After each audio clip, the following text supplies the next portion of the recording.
What's going on, guys? And in today's video I have got a Jeep Gladiator 2021 Overland Edition. So standard for the Gladiator, I know there's a billion different things that you can put on Gladiators and Wranglers, but coming standard, you get a backup camera, you get part-time four-wheel drive, you get fuel tank, transfer case, and auto transmission skid plates. You get 7 and 4-pin wireless harness. You get the Torx toolkit so you can take off the doors, the roof, the windshield, etc. You get push button start. You connect 4 with a 7-inch screen, Android Auto and Apple CarPlay, 8 speakers, and a rear console with 2 USB ports. And that's really it for the standard features. Everything else that you see in this one or any other one is an added option. If you're looking at leather seats, leather trim seats, rear armrest with the cup holder, full-length floor console, leather parking brake, shifter, bezels, all that stuff is optional equipment. This Overland has the customer preferred package, 24G. It has the premium audio group, the active safety group, auxiliary switches, all-weather floor mats, remote entry, bed liner, Bluetooth speaker. It has a lot of options on here, and that's really the cool thing about these. You can get a Sport, you can get the base model, and you can get so much of this stuff added to the vehicle. It's insane. So no matter which trim you have, you can still have a lot of these features all the way up to like the Rubicon. So for the customer preferred package, we've got a tow package with the trailer zoom. We have the cold weather group, which gives you heated seats, steering wheel, and remote start.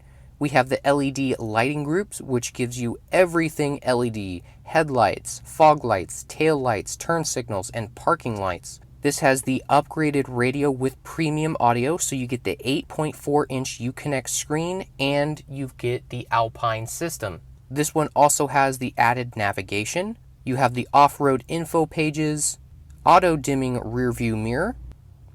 So really the only new thing coming for 2021 is the availability of getting the Gladiator in a diesel. And of course, sometime in the future, we're still looking at hybrids and V8s, but this is for 2021. And for the active safety group, you've got the rear camera sensors, blind spot monitoring, and cross-path detection. You have your auxiliary switch group, which is awesome. Jeep decided to build these into the vehicles just to make it a lot easier because there's people that put in a lot of aftermarket parts on these. Basically what these do is they're built-in buttons without anything attached to them. The wires are right under the hood, labeled as 1, 2, 3, and 4. So if you got yourself a light bar off eBay or Amazon and you throw it on your Jeep, you can just wire it straight up without having to deal with any of the difficult stuff. And like I said already, the Gladiator, along with the Wrangler, they do have so many different options on them. It's really hard to go through all of them. So I'm just going to show you the Overland. There's a lot of different things on here that can be had and can be had on different models. Just so much stuff. It's crazy. It's gotten so crazy, someone called the cops. Dun, dun, dun. So crazy, I am going to start from the top. As you can see up here, it has the hard top. Now, just like the Wrangler, you can have the hard top and soft top on this one. This one does not have the Sky Touch, but you can see up here that split. This one is the painted. This is an option. You can either get it painted or you can get it black. And coming down, you can see we've got the button here on the door. This comes with a lot of different options. You can have remote start on here with the cold weather package, which I do have. And you can also have the sensors on the inside of the door, so every time you come up and you grab it, it will unlock. You can have that as an optional feature or not for the keyless entry. You can even get the tinted windows on here, whether you want that or not, as an option. Onto the back, where I've got my stuff thrown in here.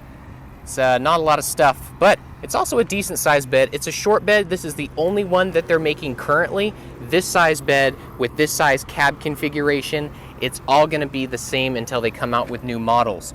But this one does have the optional spray-in bed liner and the optional LED package. You can see back here, these things are super bright. Obviously, it's daytime, so I can't show you, but these things are stupid bright because they're LEDs. And then moving on back, the tailgate has the optional locking. So when you lock your vehicle, this is going to lock for you. You don't have to worry about it, especially if you have a cover on your bed and someone tries to get in here, it's going to be locked. This one has also got the towing package down here. Now, there's not really a whole lot to see. The towing package just adds a little bit of extra towing, and it adds a better hitch, rear axles, etc. Another thing I'll mention up front, the fenders. The fenders can come optionally painted, or they can come black, just like the roof. And right down here, we do have the plastic bumper. However, as an optional feature, you can get a steel front bumper if you do want to put a winch on there and a few added things on there, but those things are pretty beefy. Now, they did do a redesign for this, but it's not a huge redesign. They redesigned it mainly to make this a truck, but the body styling on it, if you just look at it like this, you're thinking, hey, that's a Wrangler, until you look back and you see the bed.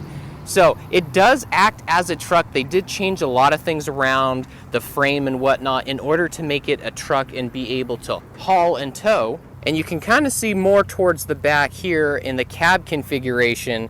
This is looking more like a truck than it would a Wrangler without that. I also get a lot of people asking me about right up front here.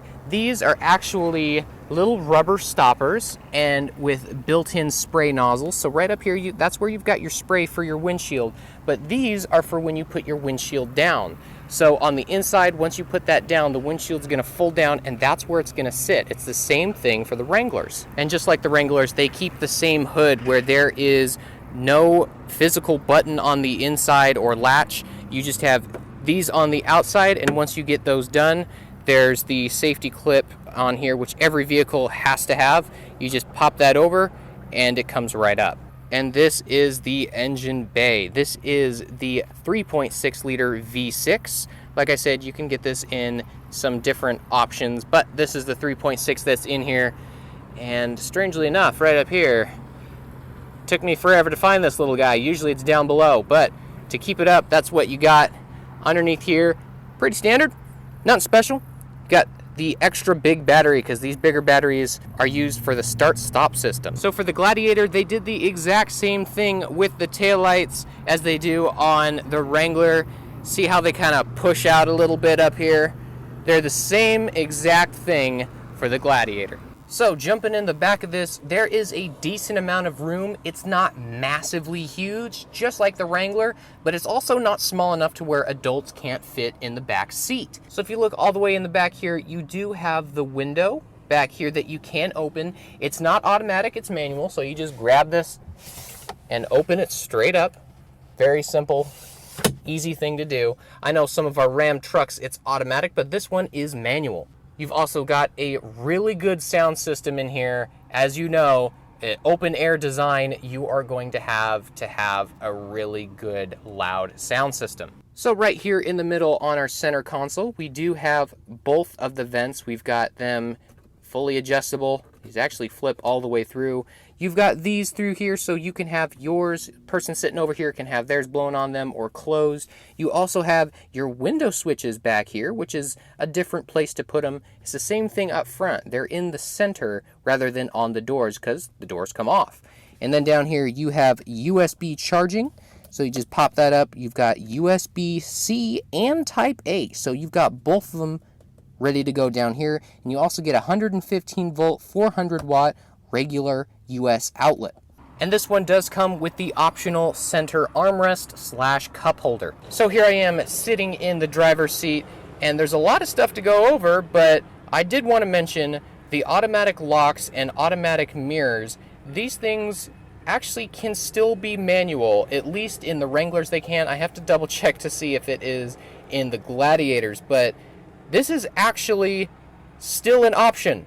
You can have manual cranking windows, and same thing with the manual mirrors on the outside. So the steering wheel is pretty standard. You have your cruise control over here, Bluetooth, and also your menu up, down, left, right, and OK to go through the menu setting in your cluster over here.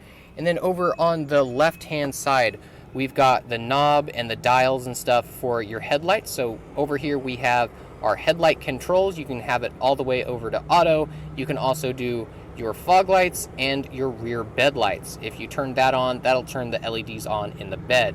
Also, a really cool added feature, which for some reason I don't see a lot, is right up here on the top. You can see that it's black. That is actually a squishy mat that we have up here. This is an added option. It basically reduces noise and it has better insulation because these do come out. It's actually really simple to come out. You just have the one latch there, and then you have these, which just turn straight out. That one back there, and that one right there. Once you get all those out, these will lift straight up. And if you look up, you have your universal garage door opener, so you can program that and you don't have to have your extra little clicker up here. And over to the right-hand side, we've got our assist and SOS button. So right here in the center console, we do have a split center console. So you can have a few things right up in here, small stuff, and then it'll open up, and you've got the big deep well. Down here has got your toolkit, and you also have your USB port right down there for media. This one does have the optional leather seats, and it does have the optional leather trim for your parking brake and your shifters, along with the steering wheel. And this smattering of buttons are a lot of added things. You've got your heated steering wheel button. All this stuff you can do still up here, but they do have the physical buttons. Heated steering wheel, heated seats for both sides. You also have a mute button, which mutes your audio. You have your screen off over here, which turns the screen off. That's really good if you're driving at night and it's just too bright for you. You have your parking sensors. If you do want to turn those off, maybe it's annoying or you're on a trail or something and it's just beeping at you, you can do that. And everyone's favorite, the auto off. This is annoying to some people, and some people absolutely love this. Some people it confuses. This, when you come to a complete stop and there's a few stipulations that have been met, it's going to turn the vehicle off to save on gas. If you don't like that, every time you get into the vehicle, you have to hit that button. And moving on down here, we have a 12-volt charger down here. We've got our media controls, so you can see you've got USB-C and Type A, your auxiliary port.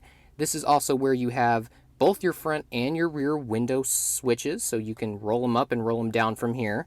This one is your lock, so if you want your windows working normally, if you got kids in the back, you don't want them hitting that, you click that down, now it's locked, just like you would on a normal car that's on the actual door itself. So here in the back seat, you actually have storage underneath the seat, just like a regular truck would. Lift that up, clicks into place, and you've got storage right down here, along with the other side. So pop that up, it clicks into place. And if we look down here, that's where you've got your jack. And right over here is where you put all the bolts for your windows, your doors, etc. You just pop that open, that's where all the bolts go so you don't lose them. Also here in the back, if you look up in the corner, you've got a little pull strap. Grab that, pull it, it unlocks, and the seat goes down. And behind the seat, we've got a tiny bit of extra storage down here. You even have your own little cubby, and you've got a bit of storage. It even comes with a little light on the side. And if we look over here on the other side, we pop that up and it swings down. This is where your Bluetooth speaker's at. Right now, I don't have it in, but this is where the Bluetooth speaker is. You can pop that out, take it with you, and go anywhere with it. And this strap right here is actually what gets that Bluetooth speaker out. You can see once I pull this, that little latch goes up and it dislodges that speaker from its little charging port. And that is enough of the talking portion. Now we're gonna drive this bad boy. So push button start, and I have basically no gas, so I'm gonna go a little bit off my normal route and get gas because that's the responsible thing to do. And hopefully not run out of gas. So first impressions on driving this, a lot of people know, if they're looking at this one, they know at least somewhat what a Wrangler drives like. Now this one drives very similar to a new Wrangler of the same model year. Wranglers have gotten much, much better throughout the years when it comes to their ride quality and noise. This one is no exception. Cornwell tools. Get your tools with Cornwell. It's got a really smooth ride for a truck. However, you can't not tell that it's a truck. It's still a truck, and you still got, when it comes to suspension, when it comes to how it feels when you turn and the body roll, like, it's still a truck. However, it does feel good. It's not the best feeling truck if you compare it to a Ram. The Ram is an absolute dream to drive. You can't even tell it's a truck. But you do have to realize this is an open air concept vehicle, just like the Wrangler is. So the windshield can come down, the doors can come off, the top can come off completely, and you can see exactly how quiet it is for having all of that available. So the automatic transmission in this is actually really, really good. It's the same transmission that they use in basically everything. Chrysler, Jeep, Dodge, Ram, all of those, they use the exact same transmission just because it's a really good transmission. It's very smooth. You don't have to deal with clunking into gears. So I'm cruising right now at about a little over 50 miles an hour, and you can hear the wind noise. Now, this is not an aerodynamic car, and I've had a few people that come and they test drive this vehicle, and same thing with the Wrangler, and they're talking about, oh, it's not super quiet, it's not super luxurious. It's not a luxurious vehicle. This is meant for being off-road. It's meant for being a truck, because, well, this one's the Gladiator, but it's basically exactly the same thing as a Wrangler when it comes to what it can and cannot do. So honestly, it's not something that you should be really concerned about if you're buying one of these vehicles, because that's not what they're meant for. It's like, hey, I'm buying a Bugatti for the gas mileage. Not so much. Please excuse me while I have gas. Get gas. Gas.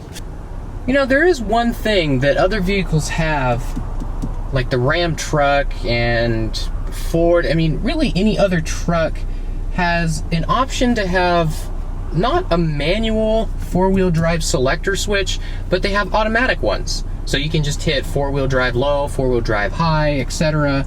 And I'm surprised that the Wrangler doesn't have that one. I actually really enjoy that because it's so simple, and when it comes to customers doing it, it's super simple. Like, if they don't know what they're doing, that's awesome. You press the four-wheel drive low and it says on the screen, you cannot do this unless you're in, neutral, or you're in the wrong gear, or you're in the right gear. It lets you know what they're doing wrong, and it's foolproof. It's awesome. This one, however, it's still got the manual, which, there's nothing wrong with the manual. I'm just saying, at least they should have that option to have an automatic for other people. It drives very smooth. The steering is very smooth. It's responsive. The gas pedal is soft, but in a good way. It's not super touchy. The brake is just where it needs to be. Like, everything is just right. It's not blow you away, but everything's just right. Like I said, this Wrangler is not for speed. It's really meant for off-roading. However, that doesn't mean it can't get up and go. So there's a lot of people on the road today, so I'm just chilling out. Let me slow down just a little bit. I'll do 30 miles an hour, and I'm gonna step on it, and you still get a decent boost, and that's fast enough to go down this road. So it still kicks in, it still gives you a decent push if you ever need to pass anyone. There's nothing wrong with this engine. This V6 is more than powerful enough to do anything you need it to do. It's no Charger, but it gets you where you need to go. And now we do the railroad crossing. Here we go. Not bad. Not perfect. Not bad. Overall, if someone was to actually give me one of these vehicles, because I don't have enough money to buy one, but if someone gave me one of these vehicles as a daily driver, I would have absolutely no issue driving this. It's quiet enough. It's good for off-road if you need it. Actually, it's the best for off-road if you need it. It's very comfortable on the interior. The interior is very nice. It's got all the creature comforts that I would ever need. It's a very, very good vehicle if you want to go off-road, and it's still comfortable enough to daily drive. So let's check the steering, shall we? Yeah, I'm not even gonna try too hard. It's just the whole thing's body roll. The entire thing is extremely soft, which it's a truck, so that makes sense. Mom life. So you have no life? Yeah, I found something I don't like. The blinker. I don't understand. There's some really good blinkers, very soft blinkers in our lineup of vehicles here at Chrysler, Jeep, Dodge, Ram. And this one is, it's stiff.